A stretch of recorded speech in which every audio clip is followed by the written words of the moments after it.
Major Robert "Cowboy Stout's F-6F Hellcat cruised smoothly at 8,000 feet, its automatic camera capturing frame after frame of Paleolu's northern terrain. It was September 12, 1944, 3 days before one of the Pacific War's bloodiest invasions. His mission brief was simple: confirm whether the airstrip below was abandoned, then return to USS Hornet for processing.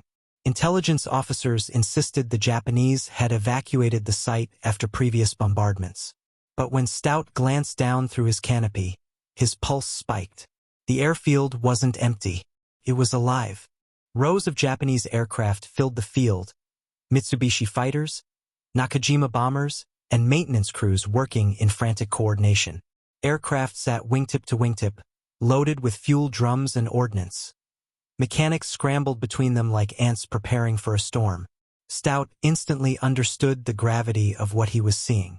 This wasn't an idle outpost, it was a launch pad, a strike force waiting for the perfect moment. His mind raced. He counted quickly: 40 aircraft at minimum, maybe more. Fully fueled, fully armed, fully operational.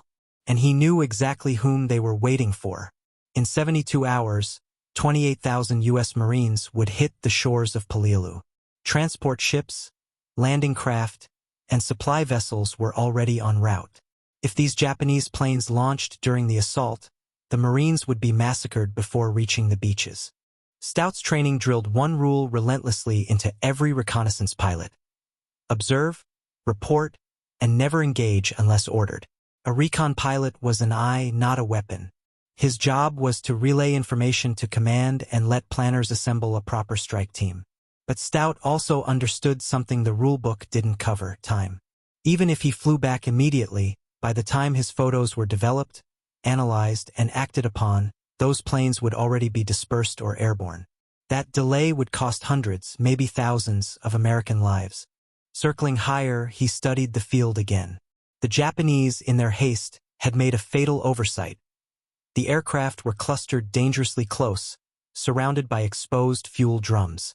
One spark in the right place could turn the entire runway into a chain of explosions. Stout checked his armament: 6.50 caliber Browning machine guns, 2,400 rounds total. Roughly 12 seconds of continuous fire. Not enough to destroy 40 planes individually, but enough to ignite a devastating firestorm. The weight of his decision pressed down on him. He could return and follow orders, protecting his career, or he could act now and protect the Marines. One choice meant obedience. The other meant consequences, and perhaps saving an entire invasion force from annihilation. But in the next 60 seconds, Stout would make a decision that violated protocol, defied the chain of command, and rewrote the fate of the Paleolu invasion. What he chose to do next shocked even his own commanders. Stout steadied his breathing as the Hellcat circled wide above the jungle canopy. The airfield below looked like a hornet's nest moments before eruption. He understood the chain of command better than most. 63 combat missions had taught him that disobedience carried a price. Yet he also knew something intelligence analysts aboard a distant carrier could not. He was the only person in the sky who could stop this threat before it unfolded. He thought of Tarawa, an invasion he'd supported months earlier. He remembered watching helplessly as Japanese aircraft tore through landing craft filled with Marines. Boats erupted into fireballs. Men were thrown into the surf, wounded before they reached the sand. He had flown close enough to see bodies drifting in the tide. That memory came rushing back now, uninvited but brutally clear. He knew exactly what 40 Japanese aircraft could do to an unprotected wave of Marines trapped on open water. The logic was cruelly simple. If he didn't act, those Marines would pay the price. If he did act, he might not make it back. And even if he survived, he risked a court-martial for engaging without orders. Duty wasn't always clean. Sometimes it forced impossible choices, the kind that stayed with you for life. Stout tightened his grip on the control stick, eyes locked on the runway below. Finally, the decision crystallized, sharp, undeniable, and fueled by instinct as much as reason. He lowered the nose of the Hellcat and began to descend. He didn't radio back. He didn't request permission. He didn't hesitate. Stout pushed the throttle fully forward, and the aircraft surged into a steep diving run. The engine roared like a furious animal unleashed. The altimeter wound downward at terrifying speed. At 2,000 feet, he leveled off, barely skimming the treetops. Leaves whipped in the turbulence of his pass. The airstrip came into view through a gap in the jungle, and for a fraction of a second, everything slowed. The mechanics turned, startled. Their faces frozen in confusion as the Hellcat swept overhead like a blue steel phantom. Training took over. Stout mapped the attack run in his mind, hit the exposed fuel drums first. Light the fuse. Let the fire do the rest. It was a plan with no margin for error and no second chances. But it was the only plan that could work. Flak positions sat unprepared, crews scrambling like panicked shadows. If they reached their guns in time, he was dead. If they didn't, the entire Japanese air wing was finished before it ever left the ground. Stout committed to the run, knowing this moment would define everything that followed. In the next few seconds, Stout would fire the opening burst of a one-man assault that should have been impossible. What happened next would ignite the entire airfield, literally and historically. Stout leveled the Hellcat just feet above the jungle canopy, the aircraft slicing through humid Pacific air at nearly 400 miles per hour. The engine thundered at full power as branches blurred beneath him in streaks of green and shadow. Ahead, the runway stretched like a lifeless strip of gray, except it was anything but lifeless. Every instinct in his body told him he was seconds away from being fired upon by every gunner on the island. The airfield burst into view. Japanese ground crews reacted in stunned confusion. Some froze mid-step, others threw themselves toward sandbags or fuel crates. None were prepared for an American fighter at treetop height, screaming straight toward them like a bullet wrapped in blue steel. In their minds, reconnaissance pilots never attacked. Yet here he was, coming in low, fast, and committed. Stout lined up the northern row of aircraft through his gun sight. With steady precision, he squeezed the trigger. 6 Browning .50 caliber machine guns thundered to life simultaneously. An explosive, deafening roar that vibrated through the Hellcat's fuselage. Tracer rounds streaked orange across the tarmac, chewing into the first Zero's fuel tank and cockpit. Aluminum skin peeled away in metallic shards as the aircraft shuddered violently under the assault. He nudged the Hellcat slightly right, shifting his fire into a stack of fuel drums nestled between 2 bombers. The rounds hit like a sledgehammer. A split second later, the drums erupted, unleashing a towering fireball that bloomed upward like a volcanic blast. The shockwaves slapped the underside of the Hellcat, momentarily jolting Stout's vision as flames engulfed nearby aircraft. The chain reaction began instantly. One burning plane ignited the next, then the next, each explosion feeding the firestorm. Within moments, the northern half of the airfield was consumed in a rolling wave of inferno. Black smoke boiled skyward, thick enough to blot out the sun. Ground crews sprinted across the tarmac in chaos, powerless against the spreading devastation. Anti-aircraft guns finally awakened.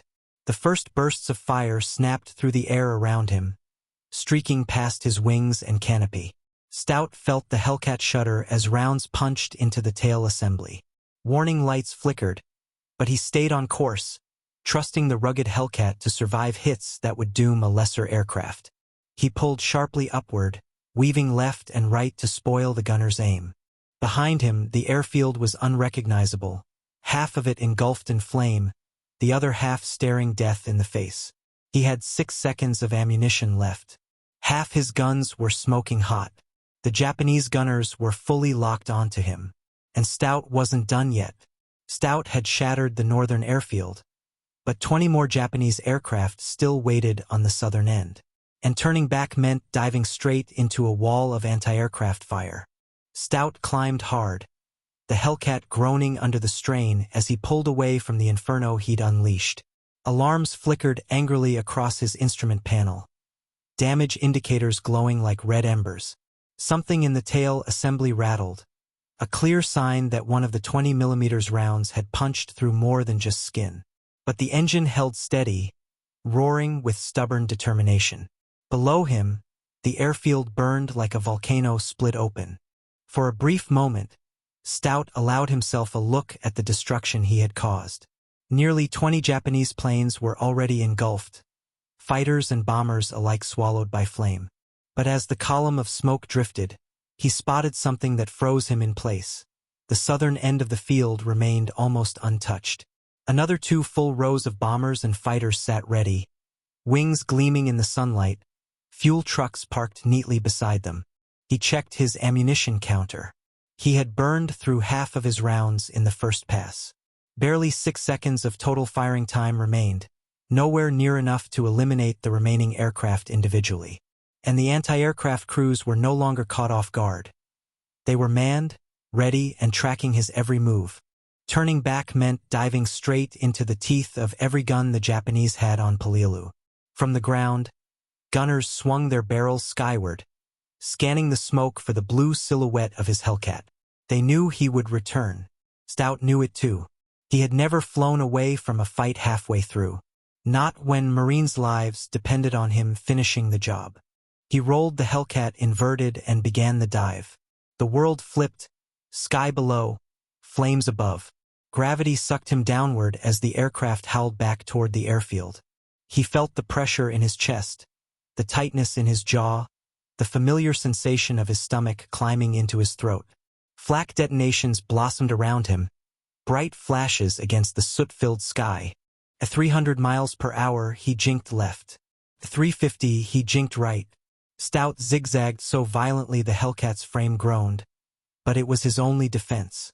The enemy gunners were skilled, far more accurate than he hoped, and their tracers swarmed him like hornets defending their nest. Every maneuver was a gamble, every second a roll of the dice. As the runway rushed toward him, Stout locked onto his new priority. The fuel truck parked beside the southern bomber row. If he could detonate that, the entire tarmac would erupt in one immense fire chain. He steadied himself for a shot that would have to be perfect. There would be no third pass. Stout was seconds away from his most dangerous attack run yet, and if one shell found his engine, the Pacific jungle would become his grave. Stout thundered toward the southern end of the airstrip, the Hellcat slicing through smoke that clung to the air like a veil. Flames from the northern row cast an eerie orange glow across the tarmac, illuminating the untouched Japanese bombers waiting like steel giants in formation. Their fuel trucks and ammo crates sat in perfect rows, an arsenal simply waiting for a spark. Anti-aircraft gunners opened fire instantly. This time, there was no hesitation, no confusion. Tracers streamed toward Stout in bright arcs, stitching the sky with deadly precision. He yanked the control stick aggressively, dodging bursts that exploded so close they rattled his teeth. His canopy flashed white as fragments of shrapnel skittered across it. The southern bombers were larger than the fighters he'd hit earlier, Nakajimas capable of carrying heavy ordnance. If these planes launched against the invasion fleet, the Marines wouldn't just face strafing runs. They'd face bomb loads powerful enough to shatter entire landing waves. That thought hardened Stout's resolve. He steadied himself for the final approach. His thumb hovered over the trigger. Timing meant everything. Too early, and he'd missed the fuel truck. Too late, and he risked plowing into the ground. At barely 50 feet above the tarmac, he fired. The remaining ammunition erupted from all 6 Brownings, the recoil shaking the cockpit as the tracers raced toward the fuel truck like glowing needles of death. The rounds tore into the truck's side. There was a heartbeat of silence. Then the world detonated. The explosion was colossal, a shockwave of fire and metal that flipped a nearby bomber like it weighed nothing. Ammunition crates stacked beside the truck ignited, popping in rapid succession like firecrackers. Debris spiraled skyward as flame swallowed everything in its path. Secondary explosions tore through the bomber line as their own torpedoes and bombs cooked off. Wings sheared apart. Fuselages collapsed inward. One bomber disintegrated entirely in a white-hot blast that rippled across the ground. Flames spread so rapidly that Stout felt the heat through his canopy as he pulled up. He could barely see. Just orange and black chaos erupting beneath him. Then his guns clicked empty. Silence. He had fired his last round. The Hellcat groaned as he pulled away from the inferno, the controls sluggish from new damage. Smoke trails curled from his fuselage. Warning lights flashed like beacons of impending failure. But behind him, every aircraft, every fuel dump, every truck was burning. Stout had destroyed the entire Japanese air wing, but now came the hardest part: surviving long enough to make it back to the fleet in a crippled Hellcat. Stout pulled the Hellcat into a steep climb, but the aircraft resisted him like a wounded animal. The control stick felt heavy, sluggish, his damaged elevator surfaces barely responding. Warning lights pulsed across the instrument panel, a flashing mosaic of trouble. Hydraulic pressure dropping, oil temperature rising, structural integrity uncertain. He didn't need gauges to tell him the truth. He could feel it in the shuddering frame around him. Beneath him, Paleolu's airfield had transformed into an inferno stretching from jungle to shoreline. Flames devoured hangars, fuel stores, and aircraft alike. The smoke column spiraled thousands of feet into the sky, so dense it resembled a volcanic eruption. Even at altitude, Stout could smell burning aviation fuel drifting through the ventilation gaps. He had destroyed the entire strike force, every last bomber and fighter. But victory didn't guarantee survival. Japanese anti-aircraft crews, furious and fully alert now, opened fire again as he climbed above the smoke. Flak bursts erupted dangerously close, shaking the Hellcat with concussive force. One shell detonated so near that it sent a jolt through the cockpit strong enough to numb his left arm. Stout banked sharply to the right, forcing the battered fighter toward the coastline. The engine sputtered once, a cough that made his stomach flip before recovering. Oil sprayed in a thin mist across the windscreen, blurring sections of the horizon. The Hellcat wasn't just damaged. It was bleeding out. Reaching the sea gave him a sliver of relief, but the ocean below offered no comfort. If the engine failed now, he would have no altitude, no glide range, and no chance. The waves would swallow him long before a rescue crew could arrive. And inside a crippled fighter leaking oil and hydraulic fluid, time was measured in minutes. He radioed USS Hornet, breaking mission silence for the first time. His voice remained calm, almost steady as he reported the impossible. Severe aircraft damage, uncertain landing gear, and partial control loss. The deck officer on the Hornet's bridge couldn't hide the shock in his reply. Recon missions weren't supposed to come back shot to pieces. They weren't supposed to come back heroes. The carrier immediately turned into the wind to prepare for his landing. The deck was cleared. The crash crew mobilized. But Stout knew the truth. If his landing gear didn't extend, or if the hydraulics failed entirely, he'd be coming down hard. A carrier deck could be salvation, or a steel coffin. He tightened his harness, steadied his breathing, and pointed the damaged Hellcat toward home. The hardest 8 minutes of his life were behind him.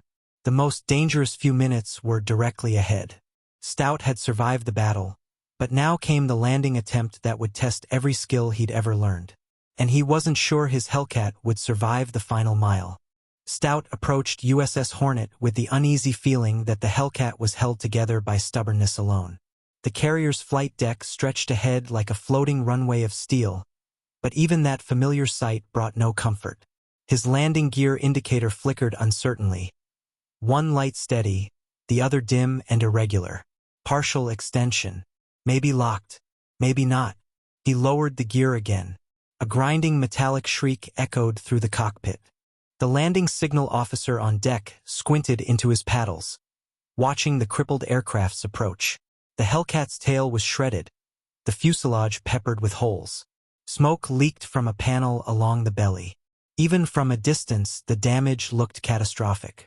The crash team moved into place, hoses ready, fire suits on, bracing for an impact they expected to be ugly. Stout banked gently left, aligning with the deck. The controls fought him the whole way, soft, heavy, delayed. Felt like trying to fly through thick syrup. His left rudder pedal barely responded. The hydraulics were nearly gone. The Hellcat dipped dangerously low before he corrected with a full pull on the stick. Sweat rolled beneath his helmet. Each adjustment felt like wrestling a dying machine. As he descended toward the deck, the carrier pitched upward with the swell of the Pacific, rising to meet him. That timing was either going to save him or snap the landing gear on impact. Stout dropped the throttle to idle. Wind tore across the wings. The tail hook lowered. Crew members held their breath as the Hellcat closed the final 50 yards. The fighter hit the deck hard. So hard the metal under him buckled with a sharp, jarring crack.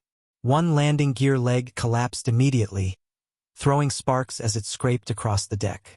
But the tail hook snagged the second arresting wire with a violent jerk that nearly ripped the aircraft in half. Stout lurched forward, his harness slamming against his chest. The Hellcat skidded, twisted, and came to a stop sideways. Smoke hissed from the engine cowling. A small fire licked at the lower fuselage. Deck crews swarmed instantly, extinguishing flames and pulling chocks under the broken landing gear. It was a controlled crash, barely controlled, but a crash nonetheless. When Stout opened the canopy, sunlight washed over his soot-streaked face. The wind carried the distant smell of smoke from Paleolu, the airfield he'd turned into a graveyard. Officers rushed toward him. The air boss, his squadron commander, the intelligence chief. Their expressions mixed bewilderment, anger, disbelief, and something else he couldn't name yet. As soon as Stout explained what happened over Paleolu, the entire ship would stop in its tracks, because no one believed a single pilot could destroy an entire air wing, until they saw the proof. Stout stepped onto the deck, boots touching steel with the unsteady weight of someone who had just flown through hell and somehow come out the other side. His flight suit was scorched along the leg, and the cuffs were smeared with soot from Paleolu's burning airfield. Officers surrounded him immediately, some confused, some irritated, all demanding answers. Recon pilots weren't supposed to return with bullet holes. They weren't supposed to return with fire damage. And they definitely weren't supposed to crash land.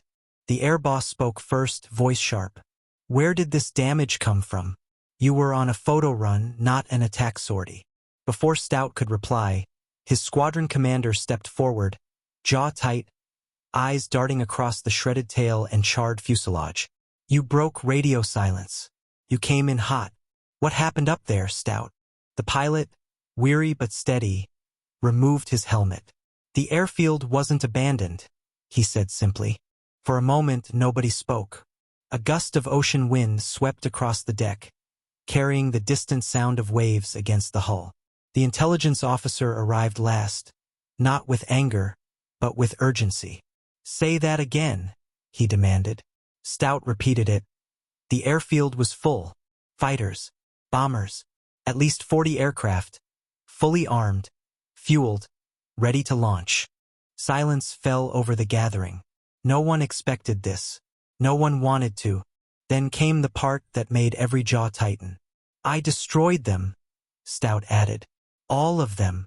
The words hung in the air like a shot. One officer actually let out a disbelieving breath.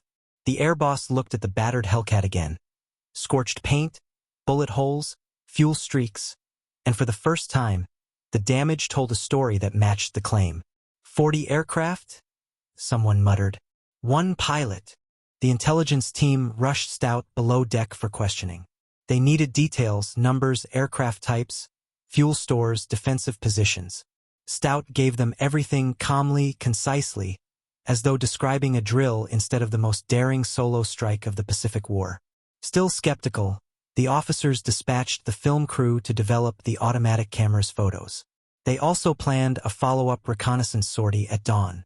When the photos came in the next morning, the truth hit with the force of a broadside. The northern airfield at Paleolu was a wasteland. Rows of aircraft lay in charred heaps. Wings melted. Fuselages collapsed into smoldering shells. Not a single operational plane remained. Fuel tanks were black craters. Hangars were reduced to skeletal remains. 40 aircraft, just as Stout had said. The intelligence officer returned to the ready room and placed the photos on the table. No one spoke. The evidence was irrefutable. One pilot had done what normally required a squadron of dive bombers. Now the Navy had to decide how to respond. Punish him for disobeying orders, or honor him for saving thousands of Marines from annihilation. The ready room aboard USS Hornet was silent as officers studied the photographs laid out on the table. Grainy black and white images showing the northern airfield reduced to a smoking ruin. Burned wings jutted from scorched earth like the bones of fallen birds. Bombers lay split open, their frames twisted into blackened silhouettes. The once orderly rows of Japanese aircraft were now nothing more than smoldering wreckage. Every man in the room understood exactly what this meant. The intelligence officer broke the silence. "This shouldn't have been possible," he muttered. "Not by a single aircraft." Yet the proof was undeniable. Stout's gamble had saved the invasion force from a devastating aerial assault that might have crippled the Marines before they even reached the sand. The officers exchanged glances, some impressed, some troubled, all aware of the magnitude of what this meant. Under normal protocol, attacking without authorization, especially during a reconnaissance mission, was grounds for serious reprimand. But here, Stout had not just bent the rules, he had prevented a catastrophe. The air boss leaned back in his chair and exhaled slowly. "If he had followed orders," he said, "those planes would be in the air right now." His voice carried no anger anymore, only awe. Word spread across the ship quickly. Pilots, deck crew, and aviation mechanics began whispering about the lone Hellcat that had limped home in smoke and bullet holes. Some were skeptical until they saw the wreck themselves. The shredded tail, the cracked cowling, the scorched wing surfaces. There was no faking that kind of punishment. Stout had flown straight into the jaws of a defended airfield twice. When Stout was summoned to the captain's quarters, he expected reprimand. He stood tall, shoulders straight, ready to accept whatever consequences awaited him. But instead of punishment, he was met with something he hadn't prepared for: gratitude. The commanding officer reviewed his report, then set it down gently. "You disobeyed orders, Lieutenant," he said. "And because you did, thousands of Marines will live to fight tomorrow." Later that week, the Navy announced Stout would receive the Navy Cross, the service's second highest decoration for valor. The citation praised his extraordinary heroism and aggressive initiative in the face of overwhelming odds. His fellow pilots cheered him, slapping his shoulders, calling him cowboy with renewed pride. But Stout didn't celebrate. He simply nodded, quietly accepting their admiration. In his mind, he hadn't done anything heroic. He had done what needed to be done. And yet, beyond the medals and praise, Stout knew the reality. He had made a choice that could have ended his career or his life. He had acted alone, and the responsibility for that choice would stay with him long after the battle ended. But the war wasn't over, and the Marines landing on Paleolu were about to face one of the deadliest battles in the Pacific. Stout's actions saved them from the skies, but nothing could spare them from what waited on the ground. 3 days later, on September 15, 1944, the Marines stormed the beaches of Paleolu under a blistering Pacific sun. Landing craft churned through the waves in tight formation, their decks packed with men and supplies. But as the first boats neared the shore, something was missing, something every Marine expected: enemy aircraft. No fighters swooped down from the sky. No bombers released payloads onto the crowded landing waves. The skies were eerily, impossibly clear. Instead, the Marines faced a different kind of nightmare. Japanese forces had carved tunnels and bunkers deep into the island's coral ridges. Machine gun nests were hidden in caves. Mortar pits were buried under layers of rock. The defenders fought with ruthless determination, turning every yard of ground into a deadly obstacle. The battle raged for over 2 months, one of the most brutal island fights of the entire Pacific campaign. Even without air attacks, U.S. forces suffered nearly 2,000 killed and thousands more wounded. Historians later agreed on one chilling fact. Had the Japanese air wing at Paleolu survived, the casualties on day 1 would have doubled or worse.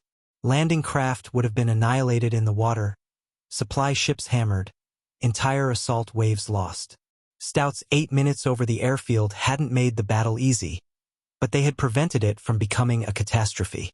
After the war, Stout returned home to California. He married, raised children, and rarely discussed his service. The Navy Cross he earned, the medal that represented one of the most extraordinary solo actions in naval aviation, sat quietly in a drawer, gathering dust. He never displayed it. Friends described him as humble, steady, and uncomfortable with praise. When occasionally pressed about the Paleolu attack, he would shrug and say, Those planes needed destroying. I just happened to be there. Decades later, historians pieced together mission reports, Japanese records, and reconnaissance photos. What emerged was a story almost too dramatic to believe. One pilot, in a single fighter, had destroyed an entire enemy air group in minutes. No other American aviator in World War II matched that feat. Tactical analysts still study the mission. His initiative, target prioritization, situational judgment, and nerve under impossible pressure. Stout died in 2005 at the age of 89. Only then did his family begin sharing the full story publicly. They had known he served. They had known he'd earned a medal. But they had never known the magnitude of the moment that reshaped an entire battle, or how many Marines unknowingly owed their lives to his decision to act.